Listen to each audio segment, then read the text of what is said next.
Express ने एक खबर रिपोर्ट की है कि हुक्मरान जमात मुस्लिम नून और इत्तेहादी जमात पीपल्स पार्टी ने इंतखाबी अमल में इस्लाहात का फैसला कर लिया है। दोनों जमातों ने निगरां सेटअप का निज़ाम ख़त्म करने की तजवीज़ पर इतफाक़ किया है और इंतखाबी इस्लाहात के लिए कानून का मसवदा भी तैयार कर लिया गया है कि जी ये जो निगरां सेटअप आता है एक हुकूमत के ख़त्म होने के बाद और इलेक्शन तक, तो ये सिस्टम ही ख़त्म किया जाए।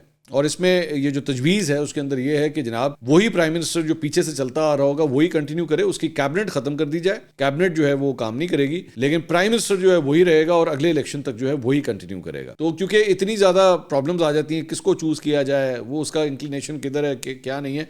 और बाय द वे पाकिस्तान दुनिया की बड़ी बड़ी डेमोक्रेसीज के अंदर जो है एक्चुअली इसी तरह ही होता है, पुराना प्राइम मिनिस्टर ही कंटिन्यू करता है। ये केयर टेकर या निगरां सेटअप जो है ये नहीं होते वहाँ पे। तो पाकिस्तान के अंदर ही जो है वो ये होता था। मैं ये नहीं कह रहा कि सिर्फ पाकिस्तान में होता था, और मुल्कों में भी है, लेकिन ज़्यादातर जो डेमोक्रेसीज हैं उसमें या पार्लियामेंट्री सिस्टम जो हैं उसके अंदर ये केयर टेकर सेटअप का जो है एक्चुअली रिवाज नहीं है।